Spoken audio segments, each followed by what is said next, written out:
Hey guys, what's going on?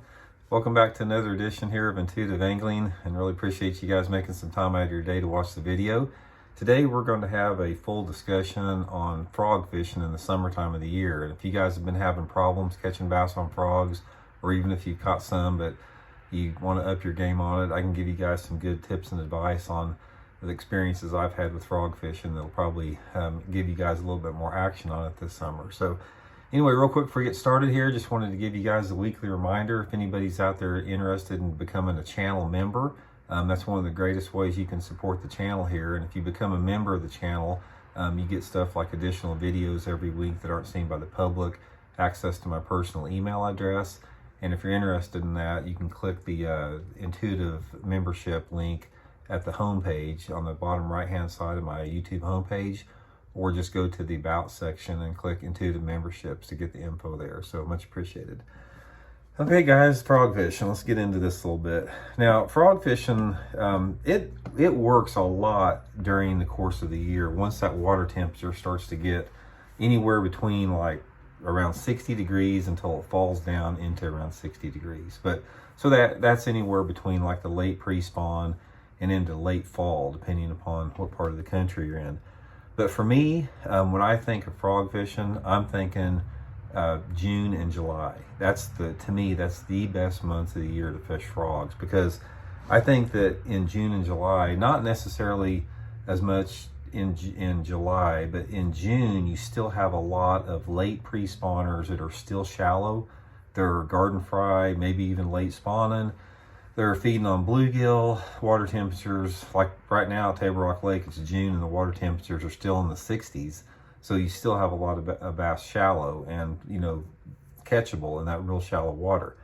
So this is the time of year I like to fish them. So I'm going to go through, guys, sort of what I look for, the type of frogs I use, colors, that type of stuff, to give you guys some good insight on that.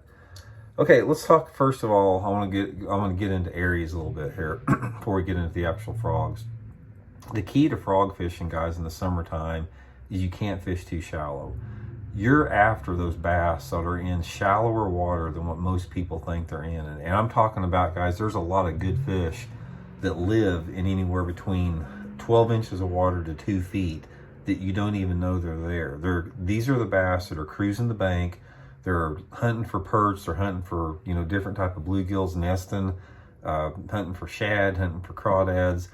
They're in really shallow water. In fact, most people are not casting shallow enough to get to them.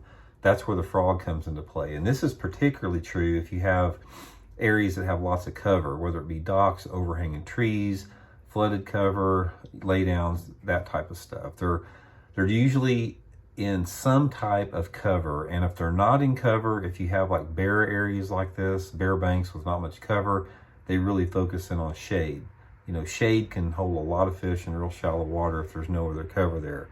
So for the most part there, you're looking for these areas that are, back in the coves, like towards the back ends of the coves, the back of the creeks. If you've got a lake that has shallow grass in it, around real shallow grass back on the flats and shallow water, that type of stuff. So specifically, let's talk about frogs. Let's go into the types a little bit here. There's basically two different types of frogs. You have a walking frog that is basically designed to work like a walking topwater, just back and forth sideways like that. And then you have a popper that's sort of got a concave nose in it. And it's designed to be chugged, sort of like a popper or your topwater chugger. So those are your two primary types of baits. Now, when I'm fishing a chugger frog, I like a chugger frog if I have to keep the bait in one spot for a long time. Say, for example, I'm throwing it in a laydown tree where I need to like bloop it, and leave it in one spot, or maybe in an opening in the grass bed, lily pads, that type of stuff, or maybe a small shade pocket. I can throw this popper in there and I can go bloop and let it set till the ripples disappear, then bloop, let it set. And if I have to work a real tight small area, I go with the popper. If I have to cover water more, say for example I'm fishing bare banks, or I need the fish are scattered, chasing bluegills, and I just need to put the trolling motor down and burn, that's when I go with the walker like this, because the walker I can make long casts cover a lot of water, and pull those fish from a long distance with a walking topwater. So that's the two deals. Next, color is real important too. Color has, in my opinion, there's two different factors. It's your water visibility, and then there's your sky conditions, you know, how dark or how light it is. In general, this is what I like to go. If the water is, you know, a little bit on the dirty side, say for example, if the water visibility is under 2 feet, and I don't like to fish a frog if the water visibility is under a foot, unless there's some real shallow grass. So I consider off-colored water sort of that under 2 foot zone a little bit. So if it's under 2 foot, guys, one of the best colors that I have found for stained water is a black frog. They will bite a black frog really good in off-colored water. Now there's a couple other conditions we'll talk about, but if I'm dealing with dirty water, I'm throwing a black frog. If I'm dealing with cloudy weather, even if the water visibility is clear or stained or whatever like that, I'm throwing a white frog.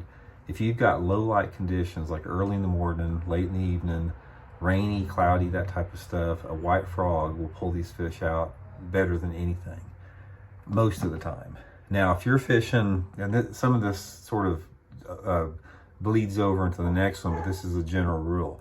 If you've got clear water and it's raining, a black frog again works good. It'll not only work good in the off-colored water, but if you've got a dark, rainy type day in clear water, the black frog will work good. And if you have fairly clean water, like water visibility of over 3 feet, and brighter conditions like sunny, partly cloudy skies, I like some type of a translucent frog, some type of a shad pattern that's not like a white, but just sort of like a shaddy type pattern. That will get a lot more bites and that type of thing. So that's color. The next thing you need to do is, most frogs comes with a pretty uniform skirt like this.